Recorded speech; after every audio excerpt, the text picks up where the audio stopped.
La culture de la vie et la fraternité des chrétiens dans les pays de mission.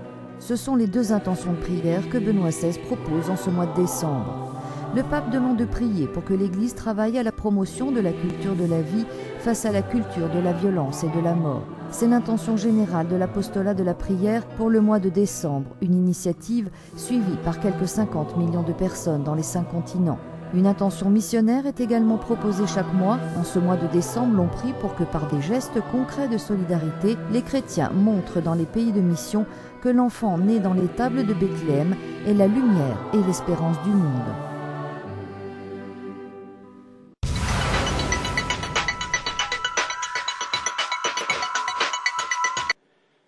L'Avent est la saison spirituelle de l'espérance, a rappelé Benoît XVI à l'homélie des premières vêpres du premier dimanche de l'Avent, célébré samedi en la basilique Saint-Pierre. Expliquant le psaume des premières vêpres « Dieu vient à mon aide », Benoît XVI souligne que ce cri est le cri de l'Église en proie aujourd'hui à des dangers qui menacent sa sainteté, son intégrité. Nous attendons le Seigneur non pas comme on attendrait une belle décoration sur un monde déjà sauvé, mais comme le seul moyen de nous délivrer d'un danger mortel. Et nous savons que lui-même, le libérateur, a dû souffrir et mourir pour nous libérer de cette prison.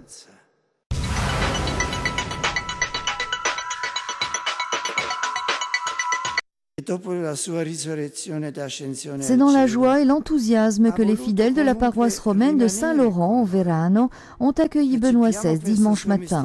Le pape a présidé la clôture des célébrations de l'année consacrée à Saint-Laurent à l'occasion du 1750e anniversaire de son martyre. À l'homélie de la messe, Benoît XVI a invité les fidèles à suivre l'exemple de ce diacre devenu saint en raison de son attention aux pauvres, de sa fidélité au Christ, de son abandon jusqu'au martyre. Un nouvel appel à la sainteté, donc, qui s'adapte bien à ce premier dimanche de l'Avent. Vivre l'Avent, c'est faire mémoire de la première venue du Seigneur fait homme, en pensant déjà à son retour définitif. C'est en même temps reconnaître que le Christ présent parmi nous se fait notre compagnon de route dans la vie.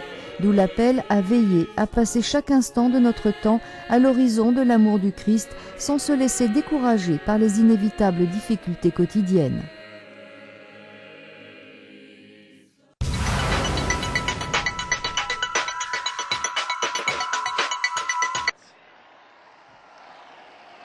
Les causes et les circonstances de ces tragiques événements sont différentes, mais ces explosions d'une violence si cruelle et insensée doivent provoquer la même horreur et la même réprobation.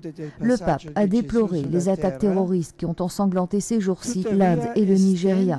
À l'Angélus de ce premier dimanche de l'Avent, le pape s'est tourné vers le patriarche œcuménique Bartholomée Ier. En effet, comme le veut la tradition, une délégation du Saint-Siège conduite par le cardinal Walter Casper, président du Conseil pontifical pour la promotion de l'unité des chrétiens, s'est rendu en visite à Constantinople en la fête de l'apôtre Saint-André. Enfin, s'adressant à tous les fidèles, Benoît XVI les a invités en cette période liturgique particulière à redécouvrir le sens du temps, à savoir se détacher des biens de ce monde, à se repentir sincèrement de ses propres fautes, à faire preuve d'une charité agissante à l'égard du prochain et surtout à s'abandonner avec confiance entre les mains de Dieu.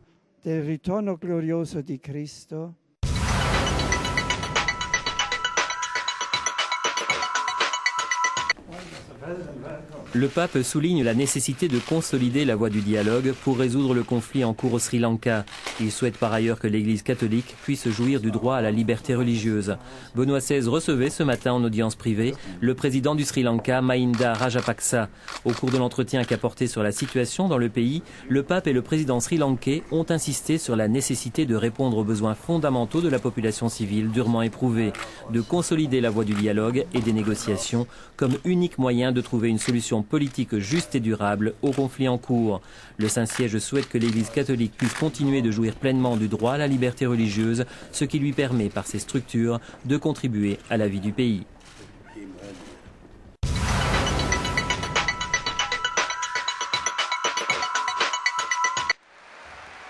Réforme et liberté, ce sont les deux thèmes abordés par le pape devant les professeurs et les étudiants de l'université de Parme, reçus aujourd'hui en audience.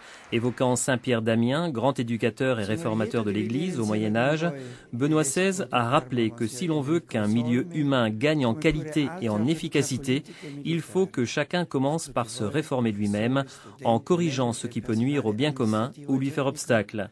Un enseignement valable encore aujourd'hui face aux nombreux projets de réforme.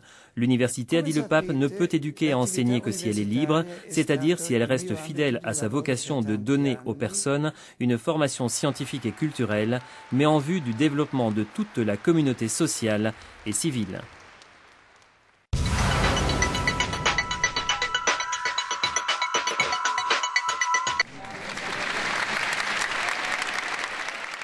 L'homme du troisième millénaire a besoin de Dieu et il le cherche parfois même sans s'en rendre compte. Le pape l'a affirmé devant les séminaristes des régions italiennes d'Épouille, des Marches et des Abruzzes-Molise.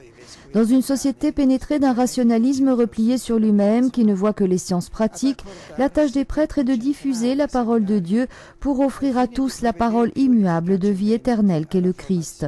Le modèle à suivre est Saint Paul. La conversion, a dit le pape, n'a pas éliminé ce qu'il y avait de bien et de vrai dans sa vie, mais lui a permis d'interpréter de manière nouvelle la sagesse et la vérité de la loi et des prophètes, et de devenir ainsi capable de dialoguer avec tous à l'exemple du divin Maître.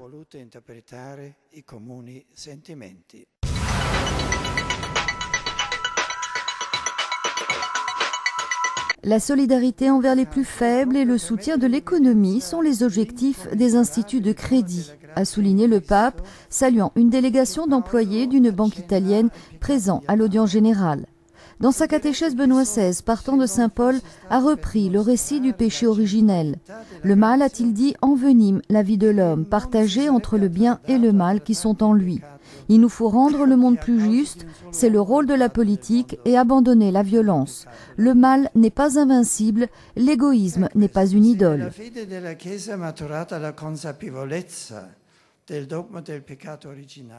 Si la conscience du dogme du péché originel a grandi dans la foi de l'Église, c'est parce qu'il est lié à l'autre dogme, celui du salut et de la liberté dans le Christ. C'est pourquoi il ne faudrait jamais parler du péché d'Adam en le séparant du péché de l'humanité, mais les comprendre à la lumière de la justification dans le Christ.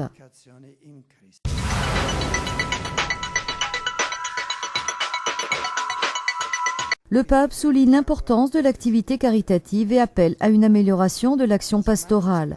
Benoît XVI, qui s'adressait aux évêques du Chili reçus en audience à l'issue de leur visite à Limina, a notamment déclaré que tous les secteurs de la société, notamment ceux de la culture, de la science et de la politique, ont besoin d'être éclairés de la lumière de la foi pour être en mesure de promouvoir le rôle social de la famille, fondé sur le mariage entre un homme et une femme, et de créer des conditions de travail plus justes.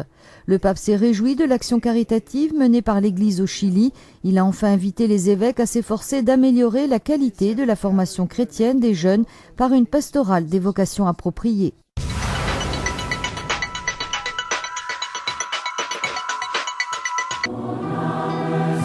Afin d'approfondir le rôle de l'Église catholique et tout particulièrement de la femme dans la vie contemplative, dans le monde de l'enseignement et de l'assistance, l'ambassade d'Espagne près le Saint-Siège a organisé à Rome une série de tables rondes. Le conseiller ecclésiastique de l'ambassade, le père Antonio Pelayo, nous dit comment est née cette initiative. Ce que nous voulons faire, tout d'abord, c'est de vraiment rendre hommage à la femme dont le travail dans l'évangélisation et dans l'éducation n'est souvent pas reconnu. Nous nous sommes rendus compte que le nombre des supérieures générales espagnoles est très élevé et que beaucoup d'entre elles ne se connaissent pas. C'est pourquoi nous voulons que l'ambassade joue un rôle de plateforme pour les aider à se connaître. L'objectif est de mettre en évidence le rôle de la femme au sein de l'Église. Nous avons essayé de montrer l'impossibilité de concevoir la mission de l'Église aujourd'hui sans la femme. La femme est un facteur fondamental, un facteur de permanence. La supérieure générale des missionnaires clarétiennes, Mère Soledad Galerón, parle de la contribution de la femme en milieu ecclésial. Sí que creemos que la mujer puede tener un papel especial Nous estimons que la femme peut jouer un rôle spécial dans tout ce qui concerne la communication, les relations, la réconciliation et la paix. Elle peut approfondir ces dimensions et renforcer toujours davantage l'amour par sa sensibilité à l'égard du prochain, surtout le plus petit et le plus faible. Nous sommes convaincus que si toutes les femmes grandissent dans ces valeurs et attitudes, non seulement les femmes que nous éduquons, mais nous-mêmes, nous pourrons engendrer une humanité meilleure.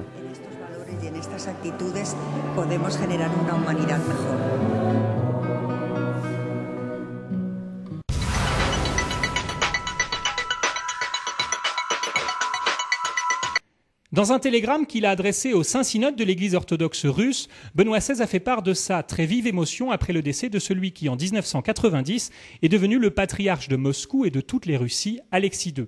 Benoît XVI qui a en outre souligné dans ce télégramme les efforts d'Alexis II pour relever son Église après la période communiste, une dure oppression idéologique, a écrit le pape, qui a entraîné le martyre de nombreux témoins de la foi chrétienne. En charge de l'œcuménisme au Vatican, le cardinal Walter Kasper a quant à lui évoqué la bonne volonté d'Alexis II à l'égard du pape et son désir de renforcer la collaboration avec l'Église catholique. Les deux hommes s'étaient rencontrés à quelques reprises. Pour autant, ces relations, on le sait, n'étaient pas excellentes, mais l'on reconnaît à Rome qu'un schisme de 1000 ans ne peut être surmonté en un éclair. Les rapports entre Rome et Moscou, on le sait, butent de longue date sur des accusations de prosélytisme en terre russe lancées par Moscou à l'égard de Rome et aussi sur la délicate question de la primauté du pape et de l'uniatisme. Mais des signes d'amélioration sont apparus avec l'élection d'un pape allemand, Benoît XVI, en avril 2005, des échanges de lettres, de cadeaux, des visites de part et d'autre de hauts responsables qui ont multiplié donc les rapports entre l'Église catholique et celle qu'on appelle la Troisième Rome. C'est sans conteste le profil du successeur du patriarche Alexis II qui décidera du progrès de ces relations et d'une éventuelle rencontre entre le pape et le nouveau patriarche. Mais ici, un expert des questions russes vient de rappeler la lenteur des progrès avec cette phrase « 2 pas en avant, 1 pas en arrière ».